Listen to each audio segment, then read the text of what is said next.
တုတ်တန်ကျမ်းအခန်းကြီး1ပညာတရားဤဥပရိတတရားကိုသိ၍ဉာဏ်နှင့်ရှင်သောစကားကိုနားလည်မည်အကြောင်းပညာသွန်သင်ခြင်းဖြောင့်မတ်စွာကျင့်ခြင်းတရားသဖြင့်စီရင်ခြင်းလျက်လျူစွာဆုံးဖြတ်ခြင်းအမှုအရာ၌လေးကျက်မည်အကြောင်းမိုက်တော်သူသည်လိမ္မာ၍လူပြိုသည်ပညာတတိနှင့်ပြည့်စုံမည်အကြောင်းဒါဝိဒ်၏သားတော်ဖြစ်သောဣသရေလရှင်ဘုရင်ရှောလမုန်စီရင်သောတုတ်တန်စကားဟုမူကားပညာရှိသောသူသည်နားထောင်သဖြင့်ပညာအတတ်တိုးပွားရလိမ့်မည်ဉာဏ်ကောင်းသောသူသည်တုတ်တန်စကားအနက်အဓိပ္ပာယ်ကို၎င်းပညာရှိဟောပြော၍နည်းနည်းသောစကားတို့ကို၎င်းနားလေသောနိတိဆရာအဖြစ်သို့ရောက်ရလိမ့်မည်ထာဝရဘုရားကိုကြောက်ရွံ့သောသဘောသည်ပညာ၏အချုပ်အခြာဖြစ်၏လူမိုက်တို့သည်ပညာနှင့်ဥပဒေသားကိုမထီမဲ့မြင်ပြုတတ်ကြ၏ငါသာအဘ၏ဤဥပဒေသားကိုနားထောင်လော့အမိ၏တရားကိုလည်းမပယ်နှင့်ထိုဤဥပဒေသားတရားတို့သည်သင်၏ခေါင်း၌တင့်တယ်သောဥယျာဉ်သင်၏လေပင်၌ပတ်ရစ်သောလေဆွဲဖြစ်ကြလိမ့်မည်ငါသာလူဆိုးတို့သည်တင့်ကိုသွေးဆောင်လျင်ဝန်မခံနှင့်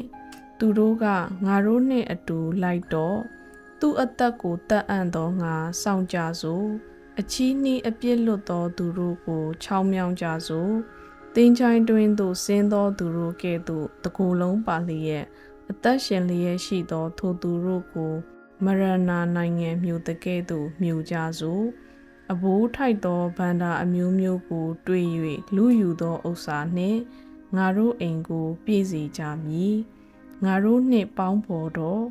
ရသောဥစ္စာကိုအညီအမျှပိုင်ကြစို့ဟုဆိုတော်လေ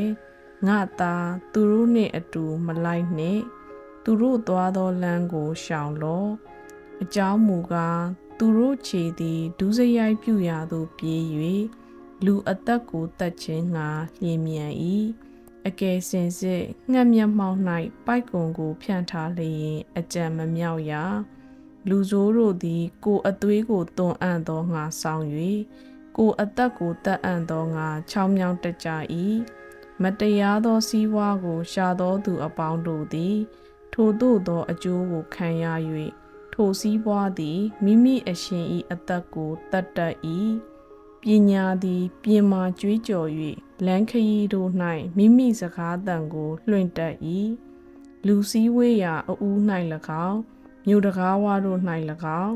မြို့ရဲ၌၎င်းခေါ်၍မွတ်ဆိုသောစကားဟုမူကားအိုလူမိုက်တို့သင်တို့သည်မိုက်သောအကျင့်ကိုနှစ်သက်လျက်ကဲ့ရဲ့သောသူတို့သည်ကဲ့ရဲ့ခြင်း၌မွေးလျော်လျက်မိုင်မဲသောသူတို့သည်ပညာအတတ်ကိုမုန်းလျက်အဘယ်မျှကာလပတ်လုံးနေကြလိမ့်မည်နီငါဆုံးမသောစကားကိုနားထောင်၍ပြောင်းလဲကြလော့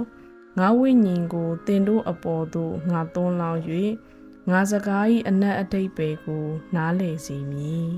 ငါသည်ခေါ်၍သင်တို့သည်ညင်းပယ်သောကြောင့်၎င်း